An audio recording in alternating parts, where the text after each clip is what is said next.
La historia es también fuente de sabiduría. Os invitamos a leer la tercera parte del libro de la sabiduría, donde hacemos una reflexión sobre el Éxodo, la conquista, ese acontecimiento fundamental del pasado en la historia de Israel, que vio nacer a Israel, para interpretar nuestra propia historia. Es lo que nos ofrece este libro, escrito por el pseudo Salomón, para que aprendamos de la historia las claves de la vida. Tercera parte del libro de la sabiduría.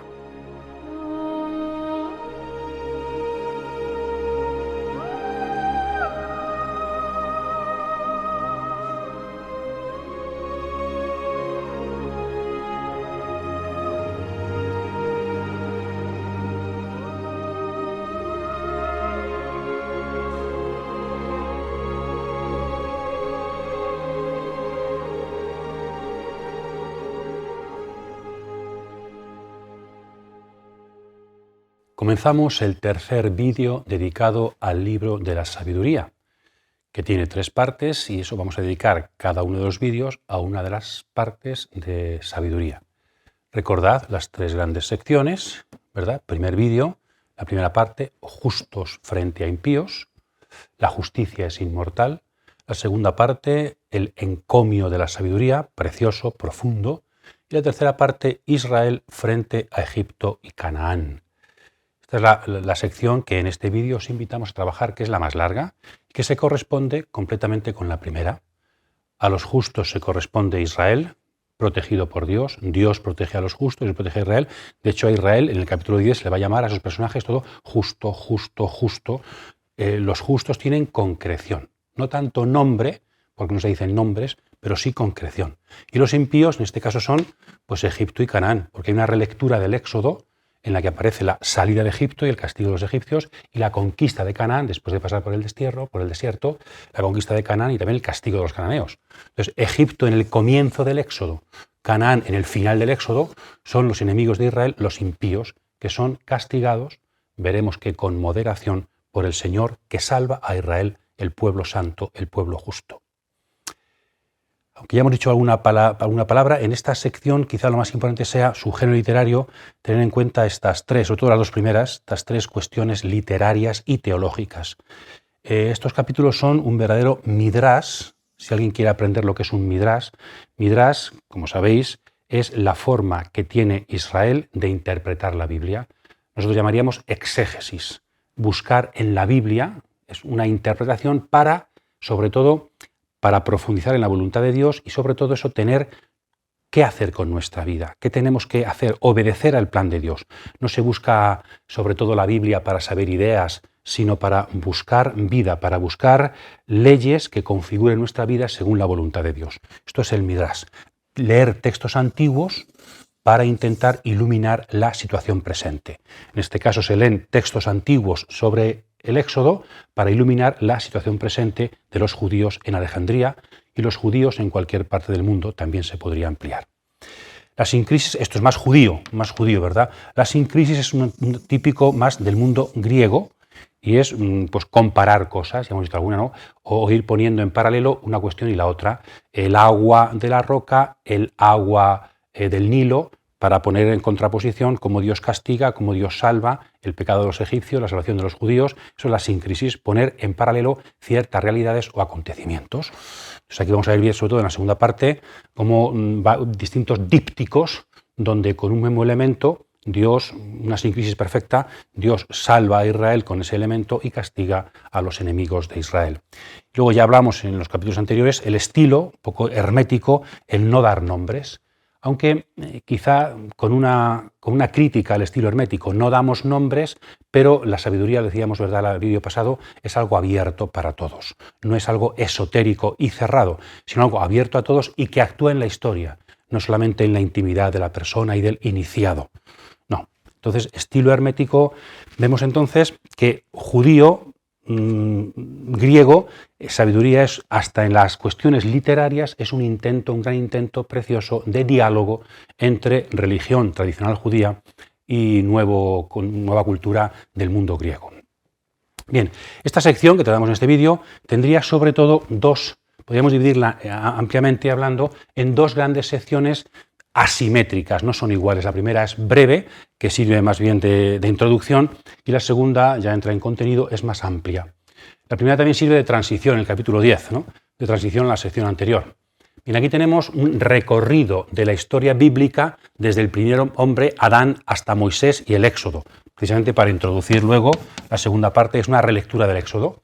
No se dicen nombres, veremos después, solamente el justo, cómo la sabiduría ha ido conduciendo la historia de la humanidad hasta el Éxodo. Y ahí se detiene porque va a profundizar más. Entonces la segunda parte sería un conjunto de dípticos donde se nos ve cómo Dios juzga la historia, Dios interviene en la historia, castigando a los pecadores y salvando a su pueblo, a los justos. Por eso dípticos, ¿no? Lo mismo que sirve de castigo a los pecadores, sirve de salvación para los justos. Hay una relectura preciosa del Éxodo, una verdadera exégesis judía para iluminar el presente de la nación de Israel. Iremos viendo después de forma pormenorizada estas secciones para ciertas sugerencias, sobre todo para que el texto nos hable. Más allá aquí algunos versículos que yo creo que son de lo más profundo del Antiguo Testamento en relación con el tema de la bondad de la creación, de la misericordia de Dios. Iremos viendo. Vamos a trabajar la tercera parte del libro de la sabiduría.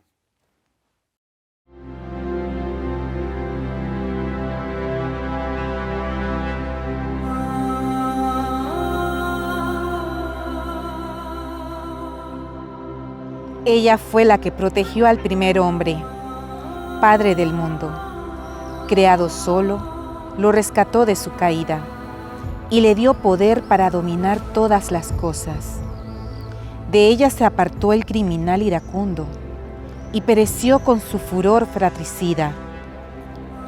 Cuando la tierra fue inundada por su culpa, la sabiduría la salvó, conduciendo al justo en una humilde tabla.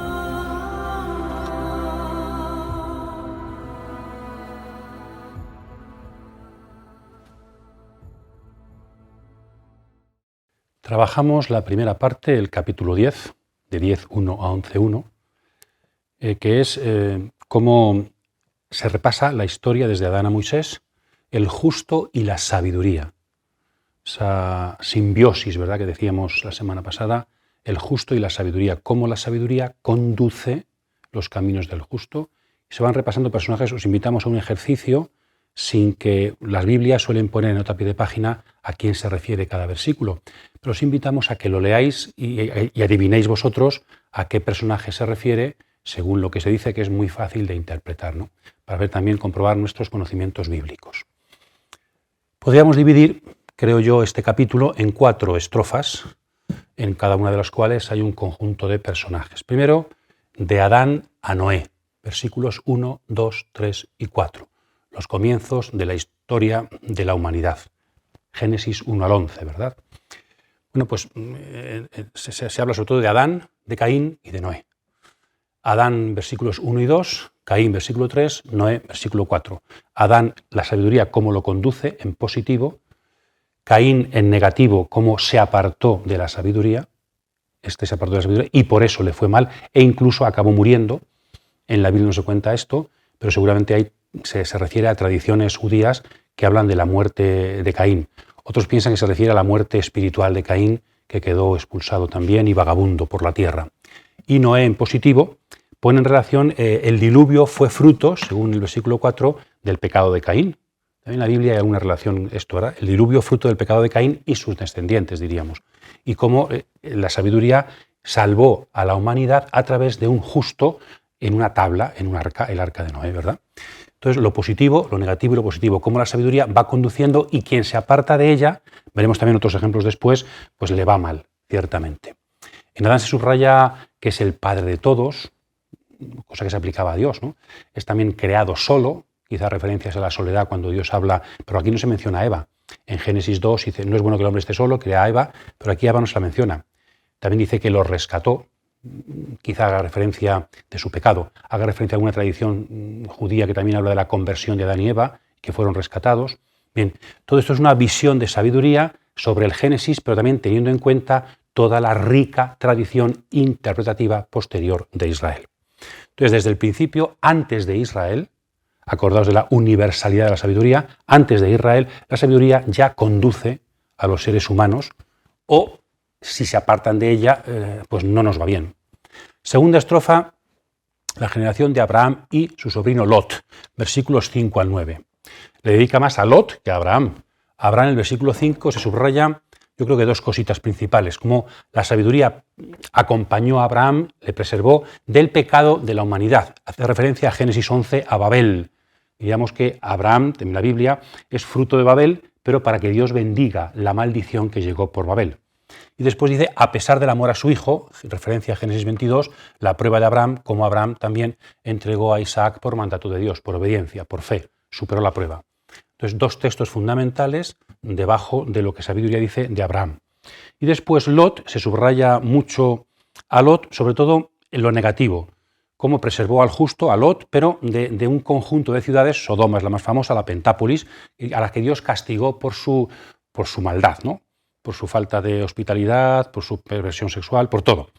Entonces, la Pentápolis, en Génesis 19, se nos cuenta todo esto, cómo Dios castigó, y se insiste aquí en que quedan signos de ese castigo. De hecho, cuando uno va por el Mar Muerto y por aquella zona, pues hay mucha evaporación. Dice que todavía queda el humo del haberse quemado aquellas ciudades. Y también dice una estatua de sal, la mujer de Lot se convirtió en estatua de sal, como una especie de estatua memorial a la maldad, a la desobediencia, a lo que no hay que hacer. La mujer de Lot miró para atrás. Entonces se subraya lo negativo, ¿no? Como en medio de lo negativo y del pecado, Dios castiga pero salva, libera al justo, a Lot, de ese castigo general. Entonces, Abraham y Lot en esa primera generación de los patriarcas. Después, la siguiente estrofa serían Jacob y su hijo José. A Isaac no se le menciona. Jacob y José. Los versículos 10, 11 y 12 están dedicados a Jacob, versículos 13 y 14, aquí hay mucha simetría, a José. Jacob, sobre todo, se subrayan sus luchas, y todo en sentido positivo. Cuando uno lee Génesis, pues Jacob no solamente tuvo que huir por la ira de su hermano, sino porque él pues le engañó. O sea, aquí no aparece para nada, diríamos, la parte negativa de Jacob, solamente su parte positiva. Entonces se van repasando pues, de forma muy sintética el sueño de Betel, Dios le enseñó el reino de Dios, cómo fue capaz de ir conociendo los misterios de Dios, y le hizo superar los engaños de los demás, y le hizo rico a pesar de los engaños, y al final, sobre todo, todas son luchas, pero la lucha final con Dios, ¿verdad? En Génesis 32, y hay una perspectiva muy interesante donde dice que Jacob venció en sus luchas por su piedad, no tanto por su fuerza, no tanto por su inteligencia, sino por su religiosidad, por su piedad. Es muy posible que la carta a los hebreos, en el capítulo 5, cuando habla de Getsemaní y aplica a Jesús el texto de Génesis 32, la lucha de Jacob con Dios, la lucha de Jesús, que está ahí con lágrimas también, dice que fue escuchado por su actitud reverente, traducen los textos, por su piedad. Entonces es muy posible que esta piedad de Jacob aplicada a Jesús esté inspirado en este texto de sabiduría. Jacob y sus luchas. Jacob es un luchador y vence siempre, a pesar de sus enemigos que le quieren oprimir, por su piedad. La vida es una lucha. Los piadosos vencen porque la sabiduría está con ellos. Y después José, donde aparece sobre todo que nunca está solo. Está acompañado siempre por la sabiduría, que lo bajan al cepo, que lo bajan a la cisterna, la sabiduría baja con él. Y también lo salva del pecado. José no cayó en la seducción de la mujer de Putifar. Entonces la sabiduría lo acompaña siempre para que oprimido salga victorioso, para que tentado salga victorioso y al final su fama se extienda y sea el visir del faraón. Entonces la sabiduría que acompaña al justo para sacarle de las dificultades y ayudarle en la tentación. Y la cuarta estrofa serían ya la etapa del Éxodo, Israel y Moisés, 10, 15 y también llegamos hasta el versículo 1 del capítulo 11. Aquí lo que más se subraya es que ya no es Dios o su ángel el que conduce a Israel y lo saca de Egipto, hace que despojen a los egipcios, pasa por el Mar Rojo, sino que quien conduce a Israel en Egipto y en el Éxodo es la sabiduría. Se aplica a la sabiduría lo que el Éxodo aplicaba a Dios o a su ángel que acompañaba al pueblo. Y junto a ese protagonismo de la sabiduría, en tercera persona, aparece un mediador, no se dice el nombre, sabemos quién es, se le llama servidor del Señor Moisés, ¿verdad? Es una expresión típicamente del Deuteronomio, de la historia de Israel, Moisés como servidor del Señor y también santo profeta. El primero de los profetas, el gran profeta. De hecho, todos los profetas posteriores no son sino una institución que intenta sustituir la figura de Moisés. Y con esta última estrofa, esta última referencia, se va a introducir ya la sección siguiente, donde el libro se centra en el Éxodo y cómo la sabiduría ha conducido a Israel en esas pruebas que la vida le ha puesto frente a sus enemigos.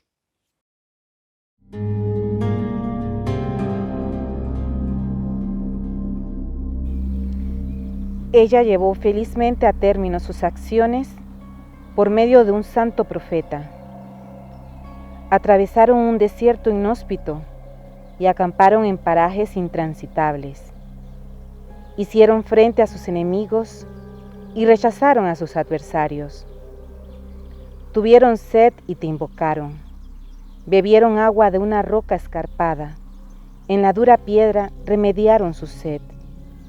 Pues lo que sirvió de castigo para sus enemigos se convirtió en auxilio de su propia necesidad.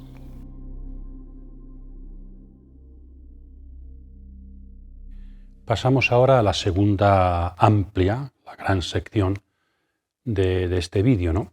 Los capítulos 11 al 19, de 11.2 a 19.21-22.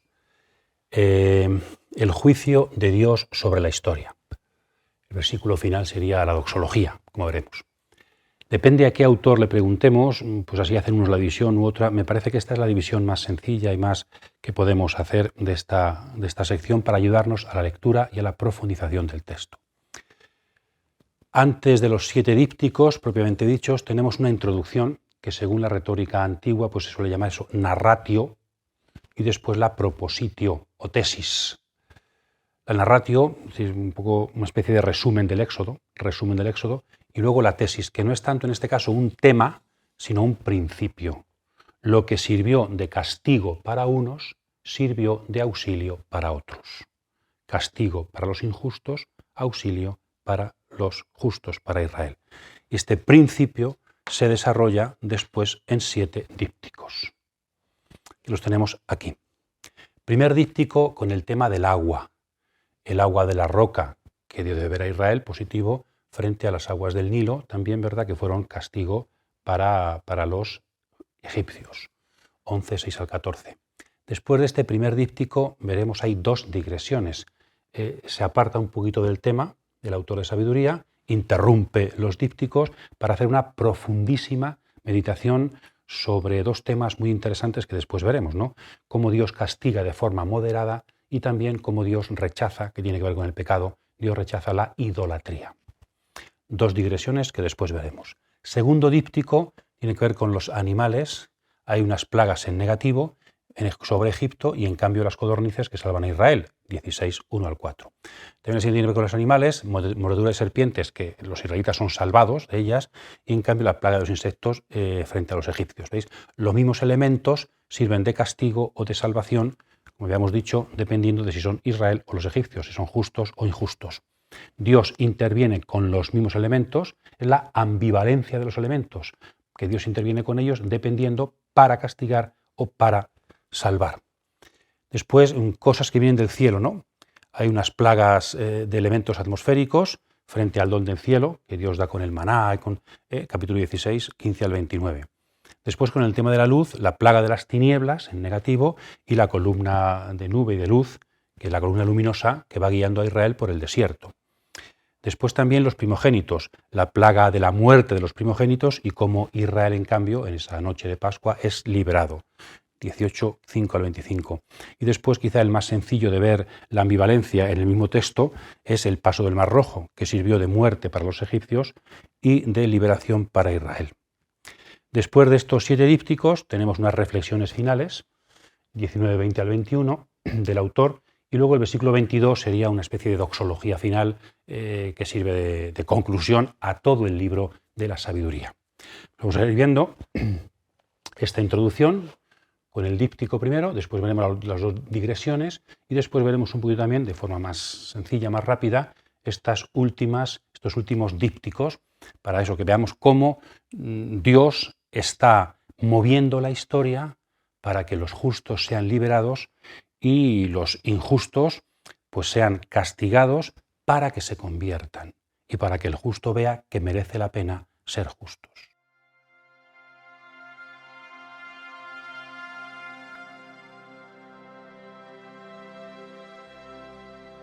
Comenzamos a recorrer esta sección preciosa y larga, que es el final del libro de la sabiduría. Hemos dicho que al principio hay una especie de narratio, un resumen de los acontecimientos del Éxodo, donde se insiste en tres dimensiones: el paso por el desierto, que celebra siempre en Israel la fiesta de las tiendas, ¿verdad?, en otoño; las luchas de Israel, que fueron muchas, no solamente contra Egipto, sino contra los madianitas, amalecitas, luego cananeos, las luchas de Israel en el desierto; y también el agua de la roca, para la cual tuvieron que rezar, pedirle a Dios. Se subraya también la petición a Dios. Podríamos decir, resumiendo, que el desierto para Israel fue un lugar de lucha y de gracia, de lucha y de oración. Aquí solamente estamos en perspectiva positiva.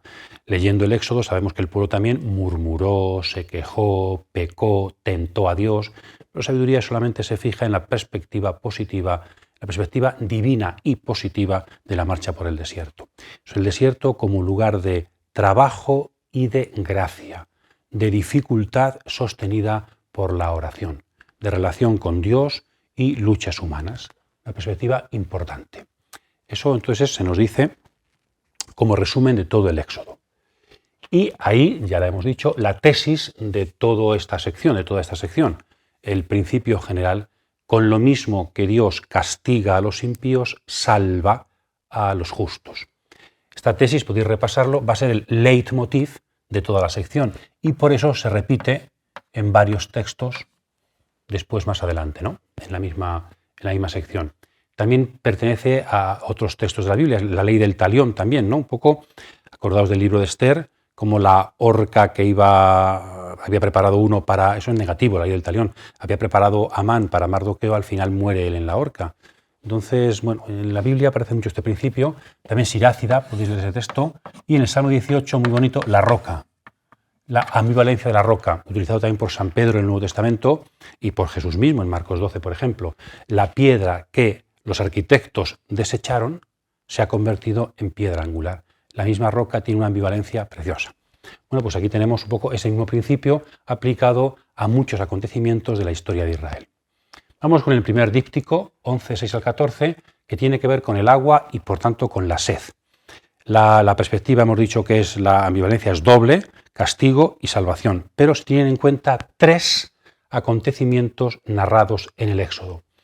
Primero, el pecado de Egipto, que intentó matar a los niños en el Nilo, y ahí Moisés, arrojados al Nilo, ¿verdad?, Moisés se libró. Entonces, el pecado de Egipto, que tiene que ver con las aguas, matar con el agua, querían los egipcios. La plaga del agua, el agua se convierte en sangre y no pueden beber. Y después, en Israel, el agua de la roca, cuando ellos tienen sed, después, más adelante, en el desierto, ¿verdad? Entonces, el agua sirve de común, de unidad en todos estos acontecimientos. Bien, no lo hace el Éxodo, lo hace sabiduría. La causa de la plaga del agua del Nilo convertida en sangre fue el pecado de Israel. Es decir, ¿por qué fue castigado? Seguramente hay una reflexión histórica y teológica muy importante en Israel. ¿Por qué las plagas de Egipto? ¿Qué mal había hecho Egipto? ¿Por qué? Entonces aquí sabiduría encuentra que no solamente fue porque Dios quería salvar a Israel, sino que había pecado en Egipto y por eso llegaron las plagas. La causa de que el agua del Nilo se convierta en sangre y haga pasar sed a los egipcios es porque ellos con esa agua habían intentado masacrar a los niños de Israel. En el pecado va la penitencia, en el pecado pues va el castigo, ¿no? Entonces pasan una sed pues insaciable. Claro, la pregunta es, pero después Israel también pasó sed en el desierto. Por tanto, también es castigado. Y vemos cómo la vida no es simple. Tenemos que aprender a interpretar los mismos acontecimientos, pues dependiendo de la circunstancia. La sed de Israel no es lo mismo que la sed de los egipcios. La sed de Egipto fue castigo imposibilidad de beber, y la sed de Israel en el desierto fue una prueba de Dios para que pudieran abrirse a la gracia y Dios los salvara con el agua. Entonces, agua, sed como castigo, sed como oportunidad para la gracia, para salvar a Israel. En el Éxodo, en el libro del Éxodo, la sed, el agua de la roca aparece fruto de un murmurar, de un tentar a Dios. Esa perspectiva, sabiduría, es más bien la perspectiva del Deuteronomio, que nos dice cómo Dios, con este y con otros, con la sed y con otras cosas, fue probando a Israel, la prueba. De esta forma Dios también tiene una ambivalencia se porta como un rey que castiga frente a los malos y como un padre que educa frente a los buenos. Misericordia y justicia como dos dimensiones del mismo Dios que va interviniendo en la historia a través de los mismos elementos. Pues aquí una preciosa reflexión podríamos hacer sobre el tema de la sed y cómo a veces el agua es un bien, pero también podemos buscar el mal con el agua y a veces nos llega como castigo el agua también en nuestras vidas, o la sed. Últimamente también estamos marcados por la falta de agua en muchos lugares. Habría que preguntarnos también si todo eso tiene que ver con nuestro pecado y ahí si pudiéramos abrirnos a la gracia también para que el agua se convirtiera en salvación para los justos, para los que buscan la voluntad de Dios. Al final se nos dice también que los egipcios tienen un doble pesar. Es un texto un poco difícil, pero creo que el sentido es claro. Tienen una doble pena, presente y pasada. Una pena pasada porque se acuerdan de las plagas, ojo cómo nos fue por ser malos, las plagas cómo nos apretaron, cómo nos castigaron, y un pesar presente porque van viendo cómo aquellos que oprimieron, Moisés e Israel, ahora están victoriosos. Dios los acompaña por el desierto. Entonces, los malos, acordaos también del capítulo 2 y 5, ese discurso que veíamos de los impíos, los malos sufren doblemente porque ellos fueron castigados y porque aquellos a quienes oprimieron resulta que ahora son victoriosos porque están acompañados de la benevolencia de Dios. Precioso díptico sobre el agua y la sed, la intervención de Dios a través de la sed para castigar el pecado y para salvar a los justos.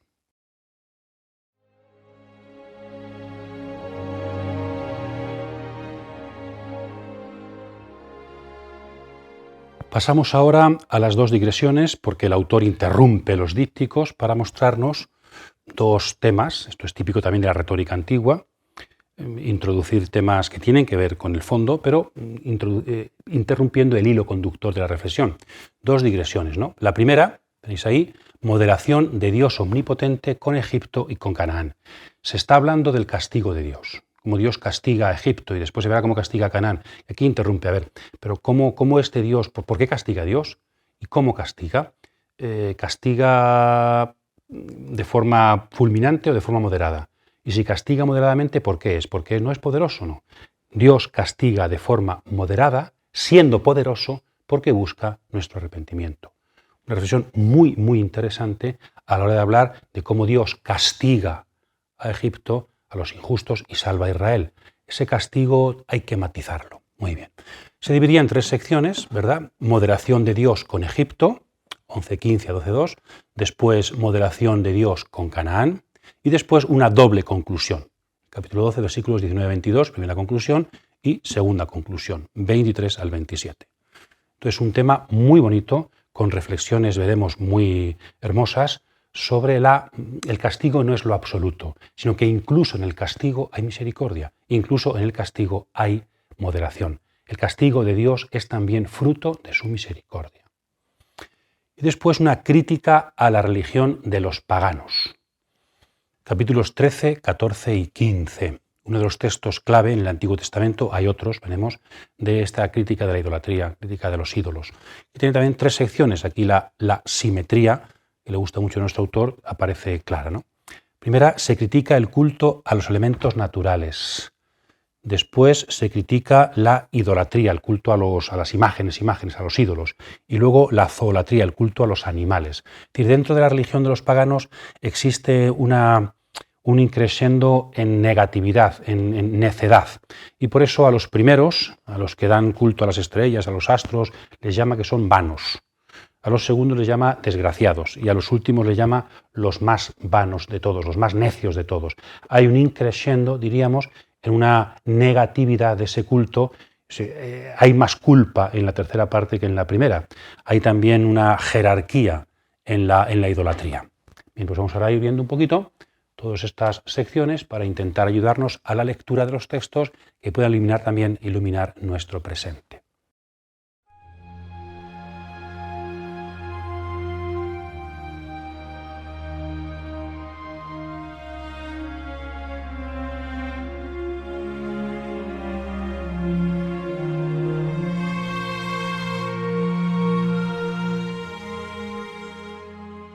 Pero te compadeces de todos, porque todo lo puedes, y pasas por alto los pecados de los hombres para que se arrepientan. Amas a todos los seres, y no aborreces nada de lo que hiciste, pues si algo odiases, no lo habrías creado. ¿Cómo subsistiría algo si tú no lo quisieras? ¿Cómo se conservaría si no lo hubieras llamado? Pero tú eres indulgente con todas las cosas, porque son tuyas, Señor, amigo de la vida.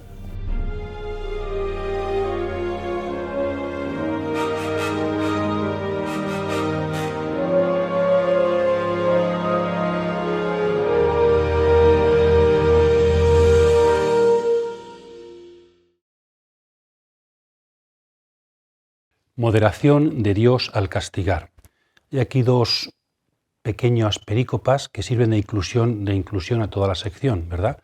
Donde aparece la insensatez de los paganos y de ahí su castigo, al principio y al final de la sección.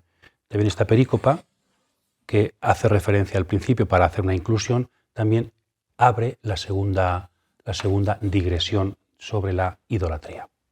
Bien, pues vayamos dentro de esta sección entera, que es la moderación de Dios. La primera parte es la moderación de Dios con Egipto, 11:15 a 12:2. Desde mi punto de vista, uno de los textos más bonitos del libro de la sabiduría, con un optimismo cosmológico, veremos, precioso, casi de lo más claro en todo el Antiguo Testamento. Empieza en negativo, claro. ¿Por qué ha castigado Dios a los egipcios? ¿Por qué las plagas? Porque como dan culto, antes era porque habían oprimido a los israelitas, ¿verdad? Ahora es por su actitud religiosa. Antes era por su actitud ante los demás, ahora por su actitud religiosa. Porque dan culto a animales, son castigados con animales, con las plagas de animales. Pero ese castigo tiene un fin, no es un fin en sí mismo, sino que tiene un fin, y es que reconozcan que en el pecado va la penitencia. Y eso es una pedagogía muy interesante. Es decir, las cosas tienen consecuencia. Si yo estoy jugando con animales y los divinizo, se vuelven contra mí. Quien mete la mano en el fuego se quema, ¿no? Es una pedagogía de lo que hay que evitar. Cuando yo pacto con el mal, no consigo el bien, sino que el mal se vuelve contra mí. Hay una pedagogía en el castigo, precisamente al ser con lo mismo que en lo que peco, hay una pedagogía preciosa para ayudarme a no volver a caer en ese pecado, porque se volverá contra mí siempre. Muy interesante, finalidad pedagógica del castigo y por eso el cómo del castigo. Después dice, claro, tú tienes mucho poder, versículos 17 al 20, y podrías haber castigado con animales enormes, incluso con animales míticos, o con tu solamente hacer un pequeño acto de poder, y en cambio no has querido castigar, sino que tu poder significa misericordia. Y como dos estrofas, ¿verdad?, desarrollan, podrías haber castigado enormemente, pero en cambio has tenido misericordia. Y aquí aparece en esta primera estrofa el Dios creador de todo, que puede hacer lo que quiera con sus criaturas. Dios creador de todo, y de paso se dice, Dios creó todo de materia informe.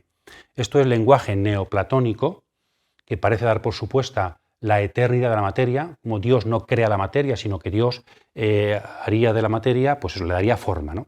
Esto, pero tampoco es compatible con el dogma cristiano, por supuesto, pero tampoco aquí quiere profundizar, creo yo, en la teología, en la filosofía platónica y neoplatónica, sino que lo que está haciendo es un comentario al caos informe, al tohu babohu, esa palabra hebrea que aparece en Génesis 1:1-2, ¿no?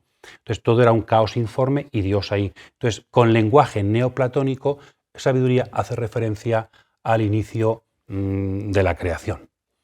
Entonces, podrías haber hecho todo esto, pero en cambio no, sino que todo lo haces con medida, con número y con peso.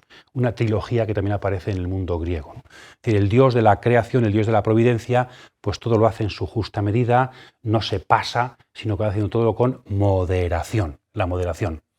Y luego el gran texto precioso, ¿no? El poder de Dios no implica tiranía, sino todo lo contrario.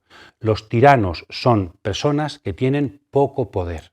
Precisamente porque tienen miedo a perder el poder, tienen que ser tiranos. El miedo siempre nos lleva a la agresividad. El miedo nos lleva siempre a temer al otro y por eso ir contra él. Dios no teme a nadie.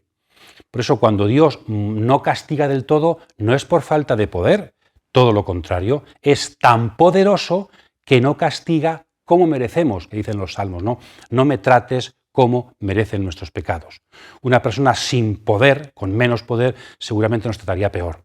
Pero Dios, como es tan poderoso, puede permitirse ser magnánimo, grande de alma, puede ser misericordioso. Muchas veces nosotros contraponemos misericordia y poder, y en cambio sabiduría aquí nos dice que la raíz de la misericordia es el poder de Dios. Es tan poderoso que es misericordioso. Muy interesante porque a veces somos contraponemos demasiado las cosas, ¿verdad? Somos demasiado dialécticos y la realidad es menos dialéctica y más profunda y convergente, ¿no? Entonces, el poder y la misericordia. De hecho, las tres palabras clave de estos versículos son poder, sabiduría y amor. El Dios de poder es el Dios que ama. El Dios creador ha creado el mundo porque ha amado el mundo. Y por eso nada de lo creado es malo. Esto es también un comentario a Génesis 1. Vio Dios lo que había hecho y era bueno. Hizo otra cosa, era bueno. Hizo otra cosa, era bueno. Y al final todo era muy bueno. Hay un comentario a la bondad de la creación, tal y como ya aparece revelada en Génesis 1. Que hay un optimismo cosmológico y antropológico impresionante. Todo lo que es bueno. Todo lo que existe es bueno, porque Dios no puede crear el mal. Si Dios algo no lo hubiera amado, no lo habría creado. Entonces, ese optimismo antropológico y cosmológico nos lleva a una profunda esperanza, a una gran seguridad en la vida y en nosotros. Es decir, si yo existo es que soy bueno, luego podré hacer cosas mal, luego podré errar mi camino, pero la raíz, mi ser, mi consistencia, mi naturaleza es buena porque ha sido creada por Dios. El fondo del mundo, el fondo de la persona es bueno siempre porque ha sido creado por Dios. Y Dios no puede hacer el mal. Se le llama eso amigo de la vida. Uno de los textos más bonitos, que también aparece en las expresiones más bonitas aplicadas a Dios. También aparece en el mundo griego, pero con otro sentido. El amigo de la vida, filotzoes, el amor a la vida, significa que el ser humano teme la muerte, porque es amigo de la vida, porque le gusta vivir. Entonces hay un aspecto negativo. Aquí, en cambio, aplicado a Dios es todo un aspecto positivo. Él es amigo de la vida, ama la vida, y por eso no está con la muerte. La muerte, donde hay muerte y donde hay maldad, Dios no está. Cuando también nosotros elegimos el camino de la muerte para solucionar problemas, seguramente nos estamos equivocando y ciertamente nos estamos alejando de Dios, que es siempre amigo de la vida. El Dios creador que sostiene todo desde su bondad y misericordia, lo ama todo. Y por eso, porque la esencia de todo es el amor de Dios, va corrigiendo, el castigo es un corregir, poco a poco. ¿Por qué? Porque no es un fin en sí mismo, como decíamos antes, tiene una doble finalidad. ¿Cuál es? La conversión, el arrepentimiento y creer en ti. La doble finalidad del castigo, convertirse y creer, lo cual nos recuerda a Marcos 1:15, donde Jesús predicaba precisamente esto, ¿no? Ha llegado el tiempo, se ha cumplido el tiempo, se ha acercado el reino, por tanto, convertíos y creed en el Evangelio. ¿Se inspiraría Jesús también en este texto, con esa doble finalidad que nos pide, arrepentirnos y creer? Pues aquí ciertamente aparece esa vina, también esa doble finalidad, en este caso, como todo, hasta las cosas que parecen castigos, que parecen malas, son fruto de la misericordia de Dios, porque tiene como fin que todo lo bueno que Él ha creado redunde y acabe, tenga como meta también la bondad, a pesar del pecado que hemos introducido nosotros en la historia. Os invito a leer y releer despacio este texto para que también no solamente aprendamos cosas, sino que se transmita a nosotros ese espíritu profundamente optimista de apuesta por el bien y apuesta por la vida, que este libro, que la Biblia, quiere seguir transmitiéndonos a todos.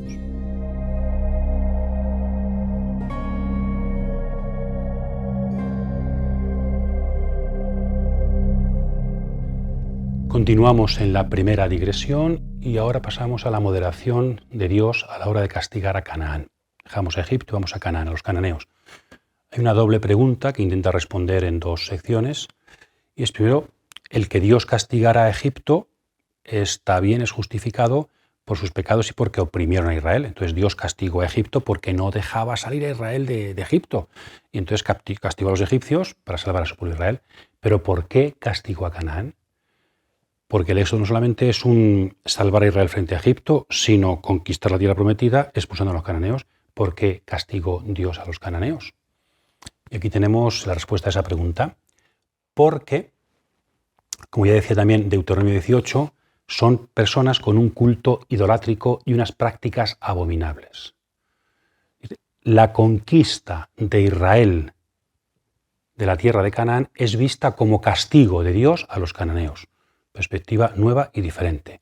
La perspectiva ya no es una perspectiva universal, ya no es solo la perspectiva judía. Nosotros conquistamos porque somos el pueblo elegido y conquistamos lo que haga falta, no.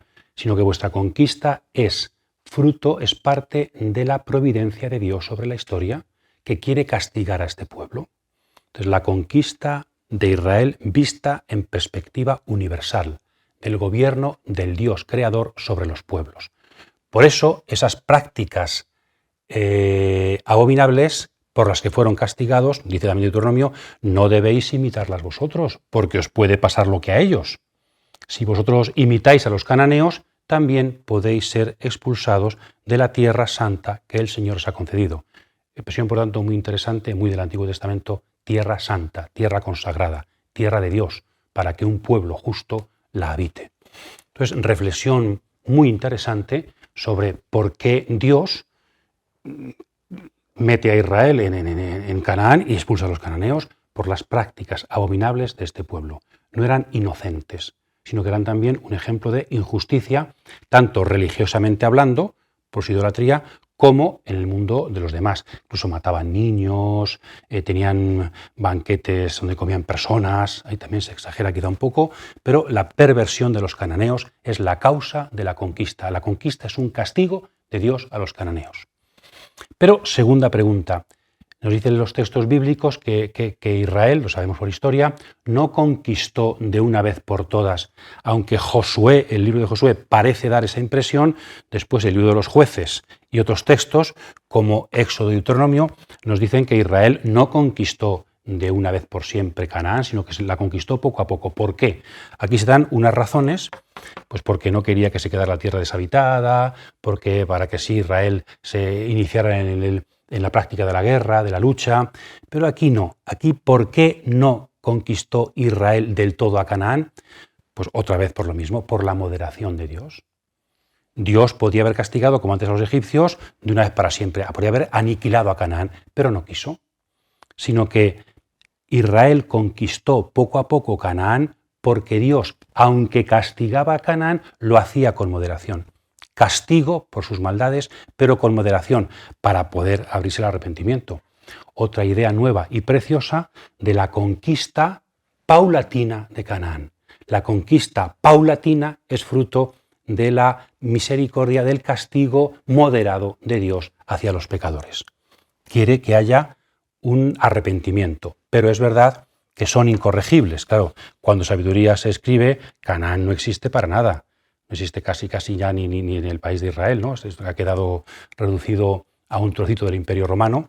Pero bueno, estamos con el reino de Herodes. En cualquier caso, los cananeos han desaparecido. ¿Por qué? Porque a pesar de que Dios ha intentado llamarles arrepentimiento, son incorregibles. Todo esto es fruto de la actuación de Dios, la providencia de Dios, que es único. No tiene que dar cuentas a nadie y por eso puede ser poderoso y misericordioso. Porque es poderoso, es moderado. Porque es poderoso, es misericordioso. Otra vez, esa insistencia en que no parezca que la misericordia es una debilidad en Dios. No, todo lo contrario. La misericordia es un reflejo de la omnipotencia de Dios. Dios es único. Estamos hablando en una época en la que la religión, también griega, es politeísta. Entonces, el Dios de Israel es el Dios único y por eso trata con moderación, no porque no puede con los pueblos enemigos, sino Él los ha creado, sino porque es moderado. Una reflexión que sirve como mensaje a los griegos también para presentarles a un Dios todopoderoso pero moderado con todos los hombres. Dios israelita del Éxodo, pero Dios universal. Dios omnipotente, pero Dios misericordioso. Comprender esto es también, yo creo, un gran acierto de este profundo libro de la sabiduría. Castigo moderado, también con Canaán. Nueva visión teológica de la conquista de la tierra prometida.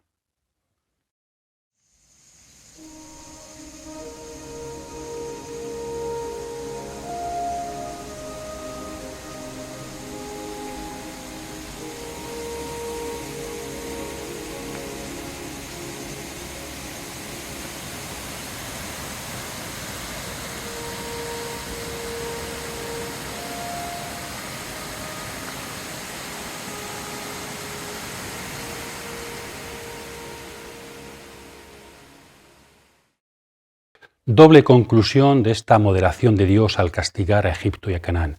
También muy interesante, muy actual, muy humano, ¿no? Primera conclusión, versículos 19 al 22, es lo que hace Dios con esto es dar una lección a los justos, es un mensaje al justo, un doble mensaje, ¿no? Por una parte, que el justo debe ser compasivo, debe ser filántropo, imitando a Dios. Si Dios actúa así con los malos, ¿cómo tengo que actuar yo con los malos? Nos recuerda un poquito las palabras de Jesús, por ejemplo en Lucas 6, ¿verdad? Sed compasivos como vuestro Padre es compasivo.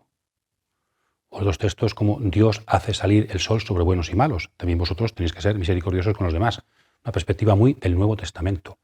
Dios quiere que el justo aprenda a la hora de tratar a los pecadores, que aprenda de Dios.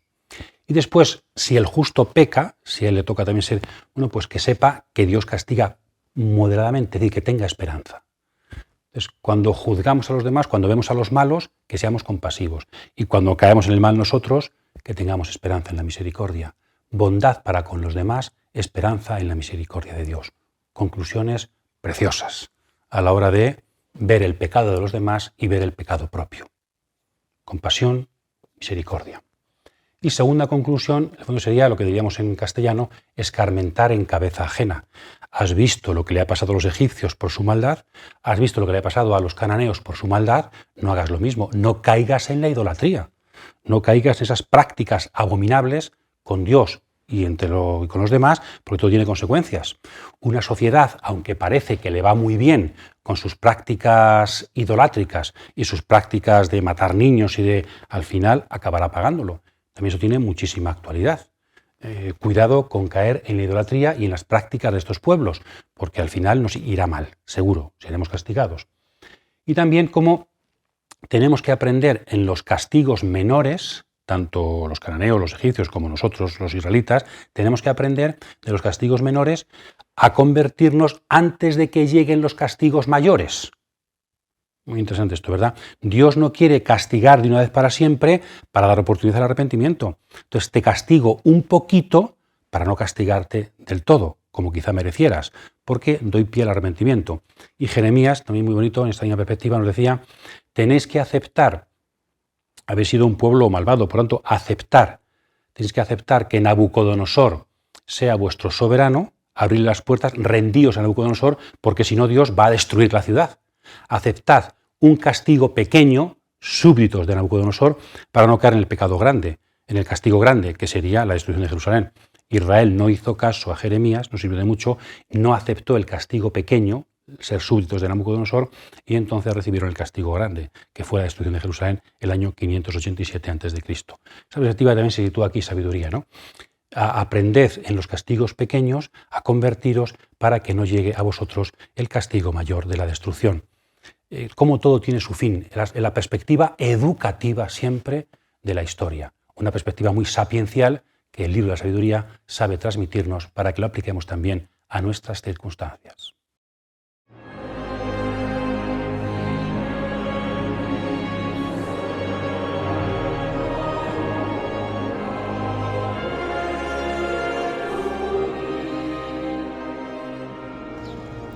Si cautivados por su belleza los tomaron por dioses, sepan cuánto les aventaja su Señor, pues los creó el autor de la belleza.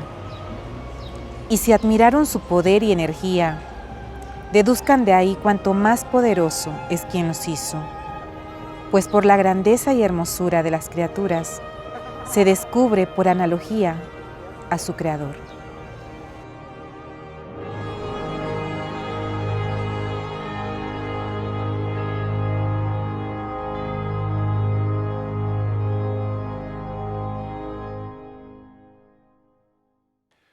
Pasamos ahora a trabajar un poquito la segunda digresio, crítica a la religión de los paganos, capítulos 13, 14 y 15, que como dijimos tiene 3 secciones: el culto a la naturaleza, la idolatría propiamente dicha y la zoolatría, con un increscendo de culpabilidad y de necedad. La idolatría es una necedad, pero hay niveles de necedad en esa idolatría, ¿no? Es una necedad, y recordando la primera parte de sabiduría, por tanto es lo opuesto a la sabiduría. ¿Cómo puede ser que el mundo griego, que busca tanto la sabiduría, haya caído también en estos cultos idolátricos? La idolatría no solamente es algo no religioso, sino que es una ignorancia, es una necedad, es algo no humano. El sabio no da culto a las cosas, ¿no?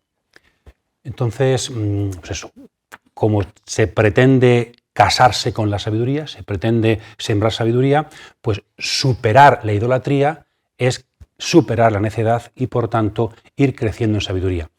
Para estas reflexiones el autor se sirve sobre todo del Antiguo Testamento, textos como por ejemplo Baruch, algunos salmos que también critican la idolatría, Deuteronomio, y también en el mundo de la filosofía griega antigua pues tenemos alguna crítica a la religión idolátrica, ¿no?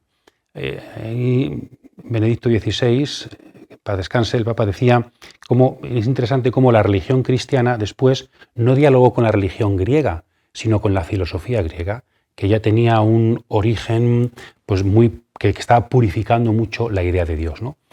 Los estoicos sobre todo, aunque veremos que también se critica un poquito al estoicismo. Bien, de estas 3 secciones, quizá la más interesante y la más profunda, uno de los textos clave del Antiguo Testamento está en esta primera sección, el culto a la naturaleza, que criticando algo en sentido negativo se va a hacer una afirmación muy positiva. Vamos a ver un poquito esta primera sección, que ya digo es de las más interesantes del libro de la sabiduría. Podemos dividirlo, esta primera sección, en 3 estrofitas, versículos 1 y 2, 3 al 5 y 6 al 9. Primero, todos estos seres humanos, la idolatría es fruto de la vanidad, es vano en hebreo, hebel, quizá hay aquí una referencia a Kohelet, os acordáis, ¿verdad? Eclesiastés, vanidad de vanidades, todo es vanidad, ¿no? Entonces, efectivamente, es vanidad todo, porque si ponéis vuestras expectativas en cosas vanas, que no son dioses, vosotros mismos participáis de esa vanidad, de ese vacío, de esa inconsistencia, ¿no? Entonces, los ídolos no son nada, dice Isaías, dicen tantos otros textos, entonces quien pone su confianza en ellos acaba perdiendo su propia consistencia. Y al revés, quien pone su consistencia en Dios, el ser, el omnipotente, pues tiene una vida consistente. El cosmos es visto como una obra de arte y entonces deberían haber conocido, hay una obra de arte, muy griego esto, ¿verdad?, al artífice de esa obra de arte, o tenía que haber conocido al que es a través de los bienes de la creación. El que es como se designa a Dios en el Éxodo, capítulo 3, ¿verdad? El nombre de Dios que se reveló a Moisés. Entonces aquí hay un diálogo muy, muy importante, la terminología del mundo griego y del mundo bíblico, ¿no? Entonces, diríamos que se han quedado a mitad de camino. El mundo griego se ha quedado a mitad de camino y se nos enumeran 6 realidades en concreto que se han divinizado, que son las más espirituales, porque aquí no se divinizan trozos de plata, ni se divinizan animales, se divinizan seres celestes, seres de la naturaleza. Pero claro, eso es quedarse a mitad de camino, no son dioses, sino que han sido creados por el autor de la belleza. También los estoicos, en su divinización panteística del mundo, caen un poco en idolatría, porque Dios es todo es Dios. Entonces, ahí también sabiduría critica al estoicismo, que pretendía una religiosidad superior, pero también se quedan a mitad de camino. Lo más importante es fijarse en la belleza de las criaturas y en el poder y la actividad. Esta vina, poder y actividad, proviene de Aristóteles. Igual que la belleza, todo el mundo griego, pero muy especialmente Platón fue el que la cultivó. Bueno, pues ¿qué les ha pasado a los griegos? Y a los egipcios también. Egipcios en aquella época de sabiduría es el mundo griego. Alejandría era casi la capital de la cultura griega helenística. Pues que se han quedado a mitad de camino, se han quedado obnubilados por la belleza de las criaturas, por la dynamis o la energía, el poder y actividad de las criaturas y no han sabido ir más allá. No han sabido ir al autor de la belleza, al autor de la energía, al autor del poder. Entonces han divinizado cosas que son en sí mismas buenas. Si son muy buenas, la belleza, pero son insuficientes, no son raíz, no son la causa de su belleza. Entonces lo que sabiduría propone es no os quedéis a mitad de camino, sino que tenéis que hacer el esfuerzo de ir desde la obra de arte a su artífice, desde la belleza a su creador, desde las cosas que son hacia el existente que les da ser a todas las cosas. Bueno, muy interesante en todo el mundo griego, y aquí también se acepta, cómo la naturaleza es un lugar de gozo estético, que es muy bonito y podríamos hablar, ¿no? Es bueno buscar la belleza de las cosas, es bueno el contacto con la naturaleza, con las criaturas de Dios, porque ahí seremos felices. Esto nos lo enseña sabiduría también desde el mundo griego y desde Génesis 1. Todo lo que había hecho Dios era bueno, o también tov en hebreo puede significar bello. Y la traducción griega de Génesis 1 dice que todo era kalos, todo era bello, ¿verdad? La bondad y la belleza de todas las criaturas. Génesis 1, mundo griego, recogido por sabiduría. ¿Y qué propone sabiduría? Que partiendo, punto de partida, de la belleza y la energía, poder y actividad de las criaturas, demos un salto, como un trampolín, ¿verdad?, hacia Dios. Y ese salto, la escalera, el punto de partida es las criaturas, sobre todo dos características, belleza y energía. Y lo que nos hace subir es la analogía. ¿Qué es la analogía? La analogía es la proporción matemática, la relación entre las cosas, proporcionalidad matemática. Es la primera vez en la historia de la humanidad, que sepamos, que se aplica el concepto de analogía a la relación entre la criatura y Dios. No se aplica a dos cosas matemáticas o a dos realidades creadas, sino a la relación entre creación y Dios. La segunda vez será un filósofo platónico, Albinus, en el siglo II después de Cristo. Eso también sabiduría es creador de filosofía, creador de pensamiento. En nuestro libro estamos en uno de los hitos, de las claves de la historia de la filosofía universal. Aplicar el concepto de analogía, que es un concepto matemático, a la metafísica, al conocimiento de Dios. Entonces, la analogía es lo que hace posible que, partiendo de estas realidades, lleguemos al autor de la belleza, al autor de la energía, la posibilidad humana del conocimiento de Dios, que aparece en todo este texto. El judeocristianismo, aquí el judaísmo, la sabiduría, defiende frente a toda idolatría, frente a todo intento de rebajar a la creación, defiende la posibilidad natural, la posibilidad del hombre de conocer a Dios. Hay una diferencia, por supuesto, entre el Dios trascendente y la criatura, pero hay una relación. Diferencia y relación, analogía. En el siglo XIX, cuando estaba pululando grandemente el racionalismo, que empieza a romper la analogía, empieza a romper el ámbito de lo divino, del ámbito humano, el Concilio Vaticano I vuelve a defender, desde este texto y otros textos de la tradición de la Iglesia, la posibilidad del acceso a Dios, que es fundamental. Pues este es el texto más importante de la Biblia, que nos habla de la posibilidad natural de conocer a Dios. Si no hubiera esa vía, esa posibilidad, ¿cómo se podría Dios revelar al hombre? Si no hubiera una posibilidad, si no hubiera un cauce, ¿por dónde se revela Dios al hombre? Entonces aquí estamos defendiendo, es fundamental, pues eso, la grandeza de la criatura, su vinculación al Creador y la posibilidad de que después haya una relación profunda, graciosa, entre Dios y su criatura. Entonces, texto fundamental de la historia bíblica y de la historia de la humanidad. Romanos, en el capítulo 1, San Pablo, también habla un poquito, hace referencia a este texto. Y después la última estrofita, en el fondo hay un juicio moderado, matizado. Es verdad que estos no tienen culpa demasiado, pero no dejan de tener culpa. Se hará un justo mucho más grave a los que practican otro tipo de idolatría. Estos son, bueno, porque en el fondo hay algo bueno, y es que han quedado prendados por la belleza y la energía. Esto es bueno, es verdad, pero se han quedado a mitad de camino. Muy interesante también para aplicar a nosotros. No nos quedemos a mitad de camino.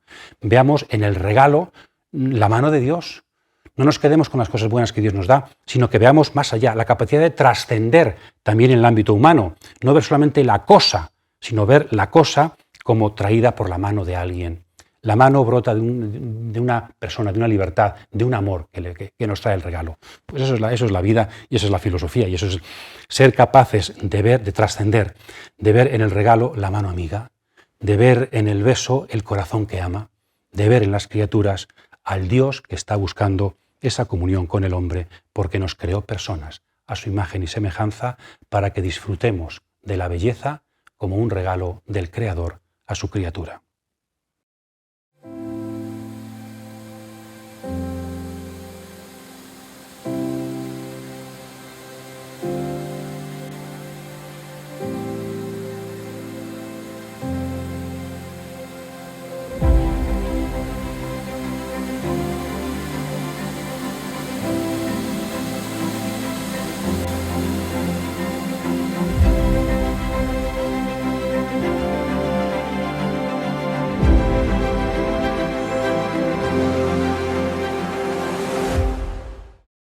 Trabajamos ahora la segunda crítica a la idolatría propiamente dicha, es decir, la fabricación de ídolos. No queremos tampoco dedicarle demasiado tiempo, pero os invitamos aquí como guía de lectura para que podáis ir viendo una posible estructura de esta sección de la crítica a la idolatría y cómo se corresponden. Aquí leedlo comparativamente, muy bonito. Cómo un carpintero forja ídolos de madera.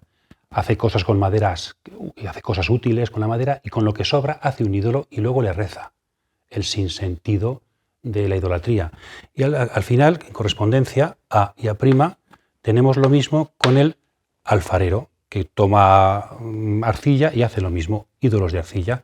Hace cosas buenas con la arcilla, para vasos, para tal, y luego en lo que le sobra hace ídolos y los invoca. Es la insensatez y la vaciedad de cómo se construyen los ídolos, ¿no? En el centro, B', tendríamos cómo se invoca a los ídolos, pretendiendo que les ayuden y frente a ello la invocación al Dios verdadero. Y en el centro, el origen y las consecuencias de la idolatría. Digamos alguna palabrita sobre cada una de esas secciones, que lo principal es que lo leamos para ver eso, la crítica profunda que hay al sinsentido de dar culto a obras humanas.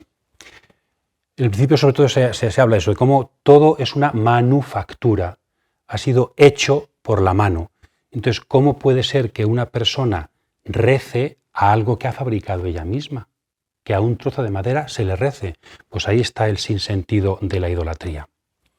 Después, cómo se invoca, parece como la madera tiene cosas buenas. Noé fue salvado por una madera, por un madero. El madero tiene cosas buenas, pero en cambio, cuando se idolatra, cuando se convierte en ídolo, es algo negativo. ¿Cómo se puede ser tan insensato de una cosa que utilizamos para el bien, como es la madera, para hacer barcos que se conducen por el mar, que nos ayudan, convertirlos en un Dios, cuando Dios está debajo conduciendo todo, ¿no?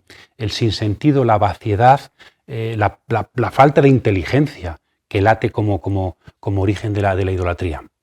El centro, lo más importante, se nos dice origen y consecuencias.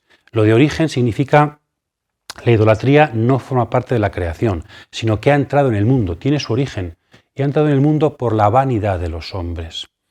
Acordaos también al principio que decía que la muerte entró en el mundo por envidia del diablo, Dios no creó la muerte. Pues algo parecido pasa con la idolatría. La idolatría no pertenece al ser humano, al ser de la creación, sino que ha sido introducido de forma artificiosa en la historia debido a la vanidad del ser humano. Y por eso, como tiene su origen, tiene también su final. En su introducción, como no es de Dios, como no es criatura, está también ahí su finalidad, está su no consistencia, la muerte de la idolatría. Pero, mientras tanto, la idolatría está provocando un mundo corrupto, profundamente corrupto. De hecho, Sabiduría está un poco describiendo el mundo grecorromano en el que vive, y muchas de las descripciones que hace son perfectamente verdaderas. Entonces, lo que él dice es que lo mal que va el mundo desde el punto de vista moral es fruto de una actitud religiosa, de la insensatez de aquellos que dan culto a los ídolos. También esto tiene muchísima actualidad y podríamos plantearnos en relación con este texto de Sabiduría cómo está la sociedad actual y si es consecuencia de algo, si esto que estamos viviendo también tiene sus causas o es pura casualidad. Es decir, todo lo que sucede normalmente tiene una causa, ¿no? Tendrá que ver también la actitud religiosa de los contemporáneos con la situación contemporánea que estamos viviendo de crisis y de, en algunos sitios al menos, cierta corrupción. Creo que aquí sabiduría también nos invita a reflexionar y a plantearnos causas y para ello también soluciones. Después de ese mundo tétrico, negativo, llega una sección positiva.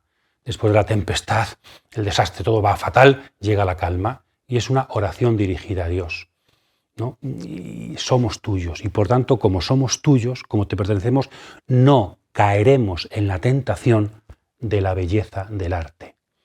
Antes, la lección anterior, no caeremos en la tentación de la belleza del cosmos. El cosmos es bello, luego es divino. No, id a Dios. El arte es bello, luego es divino. Es muy interesante, ¿no? Entonces, el ser humano, la importancia del arte, la historia del arte, muy bonito, todo, pero cuidado con idolatrar el arte, porque es obra del ser humano. Ahí hay mucho, se puede utilizar para la religión, para la oración, pero cuidado con la idolatría, porque podemos tener como dioses a cuestiones bellas, artísticas, porque somos tuyos, Señor, no caeremos en la tentación de sucumbir a la belleza del arte. Muy interesante y también muy actual. Y para actual también, bueno, la reflexión sobre el alfarero y los ídolos de arcilla, cuando, qué bonito, remontándose a Génesis capítulo 2, si eres tú el que eres barro, eres tú el que has sido modelado por Dios. Entonces, ¿cómo la idolatría es el mundo al revés? ¿Qué es la religión bíblica? Dios modelando al hombre a su imagen y semejanza, del barro de la tierra. ¿Qué es la idolatría? El hombre modelando a Dios a su imagen y semejanza en su idea de Dios. El mundo al revés. Entonces tú eres barro y en barro te convertirás y has sido modelado por Dios. Eso es la base de la religión. En cambio, cuando tú creas la religión, cuando tú creas a Dios, cuando tú modelas a Dios según tu conveniencia, estás cayendo en la antirreligión. Ese es el gran pecado de la idolatría. ¿Y cuál es la raíz de todo? También se dice aquí, ¿cuál es la causa? Tomarse la vida como un juego para adquirir ganancias, aunque sea haciendo el mal. No puede existir, yo creo, más actualidad que esto. Lo que importa son las ganancias. Que lo que hacemos está mal y perjudica a gente, pero ganamos. Esa es la actitud en el siglo I que se critica, la actitud de fondo de la idolatría. ¿No es también nuestro mundo un mundo idolátrico, que ha quitado a Dios en medio, a Dios de en medio, y está poniendo como dioses a cosas que son obras humanas, precisamente por el afán de ganancia? Relación entre el afán de lucro y la idolatría y la falsa religiosidad. Sabiduría lo denuncia y creo que también tiene una gran actualidad en nuestra historia. La vida no es un juego. No podemos construir dioses y quitar dioses según nuestra conveniencia para sacar dinero y ganancias. No, somos barro en manos de Dios, que pasaremos. Y por tanto, si queremos vivir asentados en lo definitivo, si queremos conseguir la felicidad, tenemos que poner verdad en nuestras vidas y superar la perspectiva del juego y de la ganancia. Esto es ser sabios.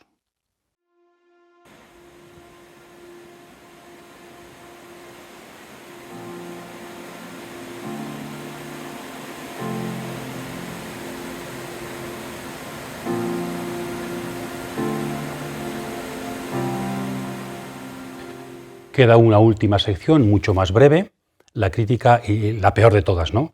Elementos de la naturaleza divinizados, ídolos de madera, barro, plata y oro divinizados o animales divinizados, que caía Egipto en esta idolatría, ¿no? Zoolatría. Esto es lo peor de todo y es la mayor crítica que le merece a nuestro autor. Bien, pero debajo de toda esta crítica podemos ver que hay un fondo positivo siempre. Sabiduría es siempre positivo, siempre hay una finalidad. Aquí podemos resumir en una quizá doble finalidad de esta crítica a la zoolatría, a la idolatría, a los elementos del mundo divinizados. Y es que, en el fondo, la idolatría tiene algo positivo y es que buscamos a Dios.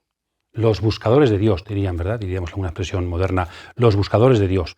Lo que pasa es que están extraviados. Entonces la sabiduría pretende hacerles ver, cuidado que vuestra búsqueda es positiva, sí es bueno que busquéis a Dios, pero habéis convertido en Dios lo que no es Dios. Entonces, atraer a una religiosidad verdadera a aquellos que buscan a Dios pero están extraviados. Y también, lo hemos dicho ya muchas veces, el fondo positivo de todo ello es que lo creado es bueno, lo creado es bello y el hombre es digno porque Dios nos ha creado. El problema de la idolatría es la subversión de los valores, el mundo al revés que decíamos antes, ¿verdad? Y por eso, cuando se olvida a Dios, somos sometidos a los elementos del mundo. Esta es la raíz de la idolatría, que es verdad ayer y hoy. Cuando eliminamos a Dios, los elementos del mundo nos esclavizan. Los ídolos se convierten en nuestros señores. Siendo súbditos de Dios, somos libres, porque es verdad, Dios nos ha creado. Haciéndonos súbditos de ídolos falsos, de obras de nuestras manos, es mentira. Eso no es Dios y por tanto somos esclavizados. Ahí está la raíz y la clave de todo. Entonces, sabiduría quiere hacernos pensar para que esa bondad de la que participamos no se estropee, no nos haga malversar, subvertir las cosas, ¿verdad? Entonces, siempre un intento de pensar. La sabiduría es pensar qué estamos haciendo con nuestra vida y sus consecuencias, de dónde viene la idolatría y qué consecuencias, por su fruto lo conoceréis. Pensad, reflexionad para ir más allá de este mundo y poder encontrar el camino verdadero de la bondad humana y su origen, de la belleza del mundo y su origen, que es el autor de toda bondad y belleza, Dios, Padre de todos. Por eso fueron justamente castigados por semejantes seres y atormentados por plagas de bichos. En lugar de este castigo, favoreciste a tu pueblo, y para calmar su hambre, le preparaste como alimento un manjar exquisito, codornices, para que aquellos con ganas de comer perdiesen el natural apetito, asqueados de los bichos que les enviabas, mientras éstos, tras una privación pasajera, saboreaban un manjar exquisito, pues era preciso que aquellos opresores sufrieran un hambre irremediable, mientras a éstos bastaba con mostrarles cómo eran atormentados sus enemigos.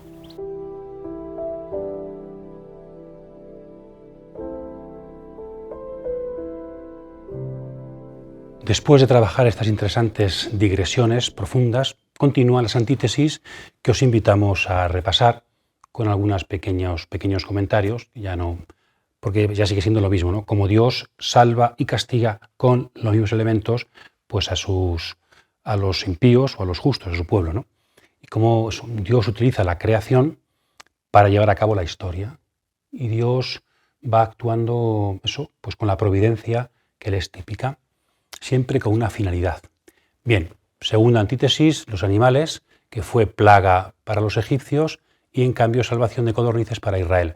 Quizá el tema del apetito, ¿no? Los egipcios pierden hasta el apetito y en cambio los israelitas, aunque pasan por la sed, por necesidad, pero luego sacian su apetito. Quizá también interesante, ¿no?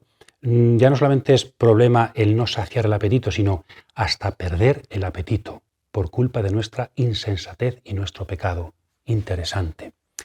Después, la plaga de los insectos y cómo la serpiente en el desierto. Primero, Israel fue. Aquí solamente se ve la parte positiva, porque los insectos no mataron en la plaga a los egipcios y en cambio las serpientes sí mataron a israelitas. Sabiduría aquí, pero en cambio ese castigo de Dios, esa muerte por las serpientes que pican al pueblo, están limitadas porque es una serpiente de bronce y gracias a ella el pueblo es liberado. Entonces, es una reinterpretación de los acontecimientos, porque si miráramos al texto bíblico, aquí hay más muerte que aquí, y en cambio Israel ve aquí lo positivo y aquí lo negativo. Una reinterpretación también desde la perspectiva de Dios, ¿no? Como la muerte no es el final, sino que el final es la liberación gracias a una serpiente de bronce. Aquí lo que quiere Dios es corregir siempre, corregir a los egipcios, corregir a Israel, siempre la finalidad pedagógica de los castigos. Y también la serpiente como símbolón, como enseña. Cuidado, porque también podría ser esto caer en la idolatría. El que cura la que cura no es la serpiente de bronce, sino que solamente es Dios. Esto también aparece en el Targum y en otros textos bíblicos, también en el Nuevo Testamento, comparado con Jesús elevado. Es decir, no, la mirada a la serpiente es un corazón dirigido a Dios, porque la serpiente de bronce no cura, si no estaríamos cayendo en la idolatría que venimos de criticar. Entonces, cuidado con interpretar mal este texto, dice Sabiduría. La serpiente de bronce es un símbolo por el que Dios cura a los israelitas. Siguiente antítesis, los elementos del cielo, ¿no? Que son castigo para los egipcios, el granizo, o maná sobre los israelitas, ¿no? Del cielo Dios envía castigo, plagas, o envía alimento para saciar otra vez el hambre. Qué interesante, dice al final, que el maná había que recogerlo por la mañana antes del alba, ¿no? y aquí lo reinterpreta pues cómo hay que rezar, hay que antes del alba levantarse temprano para rezar, para dirigirse a Dios que nos manda el don desde el cielo. Reinterpretación espiritual de la recogida del maná. Aquí también, como en el cristianismo primitivo, en verdad, el cristianismo en general, se celebraba misa a la salida del sol, el sol naciente que era Cristo, también a la hora de madrugar. Antes del alba esperamos al sol. El maná, la oración judía, la Eucaristía cristiana. Muy temprano abrimos nuestras manos para recibir de Dios su gracia, su luz y su pan. Después, la quinta, tenemos las tinieblas sobre Egipto y la luz sobre Israel. Eso también, que es algo que aparece, la columna de luz y las tinieblas de Egipto, la plaga, pero se reinterpreta desde la Torá como luz. Israel, ¿quién va a ser? Israel va a ser el que traiga al mundo la luz de la Torá. Entonces, ¿por qué son castigados los egipcios con tinieblas? Porque ellos han mantenido en tinieblas al pueblo que iba a ser portador de la luz para toda la humanidad. Muy bonito. Y por eso son castigados los egipcios. ¿Cómo se puede encerrar entre tinieblas a aquellos que van a ser antorcha de la luz de la Torá para la humanidad? Muy bonita esa reinterpretación. Ya no son solamente cuestiones externas de plagas, sino que hay también de fondo la misión de Israel y cómo Dios está llevando a cabo esa misión para todos los pueblos. La luz de la Torá y el portador es Israel liberado de las tinieblas en las que cae Egipto. Después también la muerte y la liberación, ¿no? La muerte de los primogénitos, la plaga de los primogénitos en Éxodo 12, tiene una novedad. ¿Por qué? Porque claro, uno podía plantearse, como decíamos en textos anteriores de sabiduría, ¿por qué es Dios tan duro? ¿Por qué consintió Dios o por qué realizó Dios la muerte de los primogénitos? Bueno, pues la causa es que Éxodo 1, los egipcios quisieron matar a los primogénitos de Israel. En el pecado va el castigo, ¿no? Va la penitencia. Entonces, la muerte de los primogénitos egipcios no solo fue para salvar a Israel, sino como fruto de su maldad e intento de matar a los primogénitos de Israel. Y en cambio, los israelitas son liberados. Es verdad que en un texto los israelitas mueren en el desierto por haber sido infieles a Dios, pero Aarón interviene y esa muerte no es definitiva, sino que es una muerte parcial. Es también reinterpretación de los hechos desde el punto de vista de la historia general, desde el punto de vista positivo. Cómo Dios interviene incluso cuando castiga a Israel para que nunca sea definitivo. Siempre castigo parcial y abierto a la educación del pueblo. Y por fin, la última antítesis, quizá la más clara, el paso del Mar Rojo, que significó, como decíamos en negativo, muerte para los egipcios, y el mismo acto, paso del Mar Rojo, fue liberación para Israel. Aquí se está reinterpretando el paso del Mar Rojo desde el primer relato de la creación, desde Génesis 1. Sabiduría une mucho creación y éxodo, creación y liberación. El Dios del éxodo es el Dios creador. El Dios de Israel, que libera a Israel, el éxodo, es el Dios creador de todas las naciones. Universalidad e historia, creación e historia, universalidad y elección aparecen compatibilizadas en la preciosa teología de nuestro autor.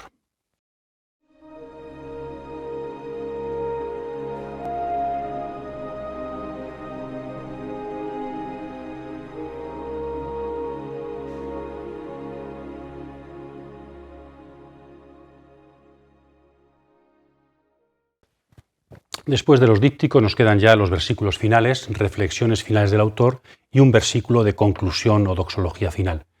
Estas reflexiones finales podríamos decir que hay como tres pequeñas reflexiones. Primero, reminiscencias de Egipto y el desierto. Se vuelve a recordar otra vez, ¿no? Como conclusión, todo lo que se ha visto de la salida de Egipto, el paso por el desierto. Y como aparece, sobre todo la perspectiva principal es la nueva creación, lo decíamos antes, relación entre creación y éxodo. Porque es el suelo el que produce el agua, las ranas, el suelo produce... Entonces es la misma creación, es una nueva creación porque es el suelo el que está produciendo precisamente los animales. No es que Dios envíe cosas ya creadas, sino que hay una nueva creación. Se está viendo el éxodo como nueva creación, lo cual es también muy típico pues de la teología judía general, Isaías aparece ahí también, y de la teología cristiana. Relación entre creación y éxodo.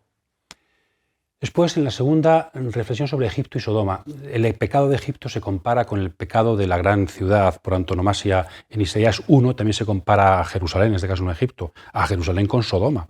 Pues aquí a Egipto con Sodoma. ¿Cuál es el pecado principal? El pecado principal de Sodoma fue la falta de hospitalidad. Primero con Lot, pero sobre todo con los extranjeros que llegaban, con los tres, ¿verdad?, enviados por Dios, y por esa falta de hospitalidad pues van a ser castigados. ¿Y Egipto qué ha hecho? Peor que Sodoma, porque al principio todo fueron parabienes. Cuando llegó José, los salvó del hambre, acogieron a los judíos que venían a los patriarcas, y luego al final a estos que acogieron también los han convertido en esclavos y han querido aniquilarlos. Esta falta de hospitalidad con el extranjero, que empezó muy bien y luego se ha convertido en persecución, es la causa principal del pecado que comparten Egipto y Sodoma y que merece castigo. Y también hay una profunda, creo yo, actualidad de este tema. El pecado contra la hospitalidad. Abraham, en el mismo texto, Génesis 18, signo de hospitalidad. Génesis 19, Sodoma, signo de no hospitalidad y por eso castigo. Bendición para Abraham, castigo para Sodoma.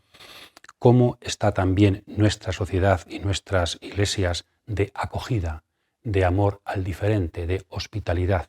Como dice la carta a los Hebreos, sed hospitalarios porque algunos, Abraham, sin saberlo, siendo hospitalarios con las personas, acogieron nada menos que a Dios.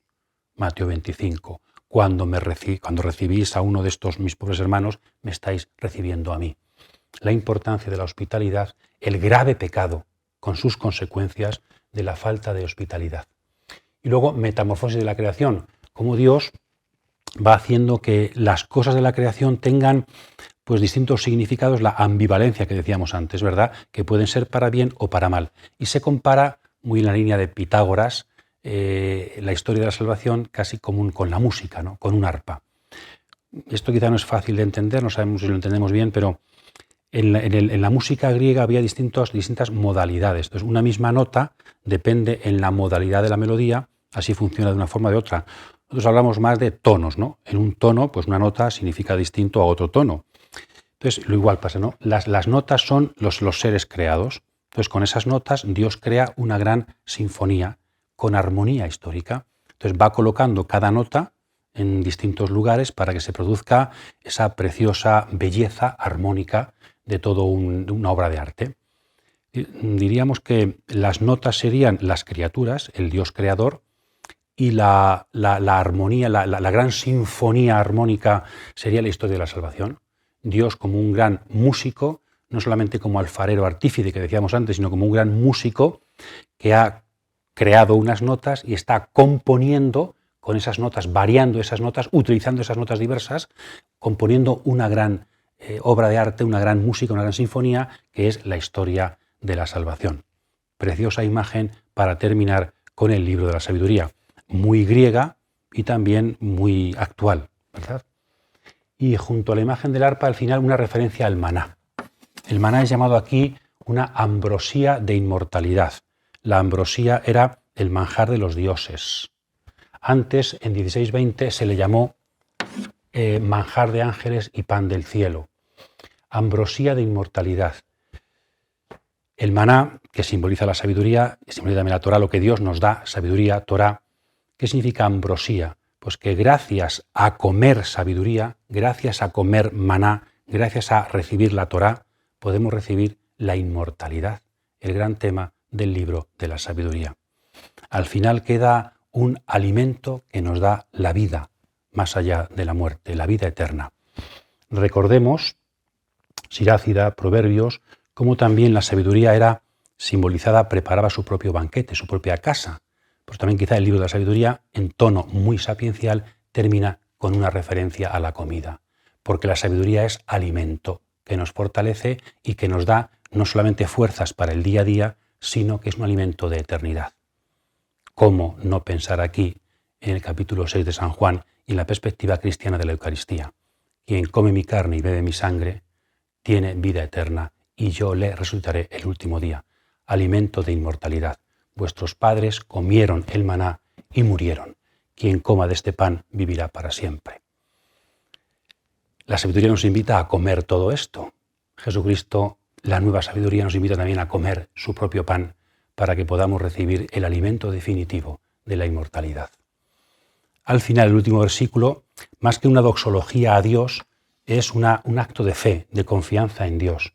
Dios glorifica a su pueblo. Dios cuida a su pueblo, Dios mueve la historia desde el bien. Y por eso, como todo lo que ha creado es bueno y todo lo que hace es para el bien, podemos vivir confiados. No solamente en la etapa del Éxodo, sino también en el presente, siglo I y en todos los tiempos. Dios en todo lugar y todo tiempo cuida de su pueblo, cuida de todos los seres. Mateo 28:20, yo estoy con vosotros todos los días hasta el fin del mundo. El Dios providente ahora se ha hecho definitivo en Cristo resucitado. Es de sabios comprender que Dios cuida con amor siempre de todas sus criaturas y que todo lo conduce hacia el bien. Vamos escuchando este precioso libro con tantos matices para aplicarlo a nuestras vidas y también recorrer los caminos de la sabiduría para enderezar nuestras sendas por la voluntad de Dios, que será siempre principio de belleza, de felicidad, principio de inmortalidad.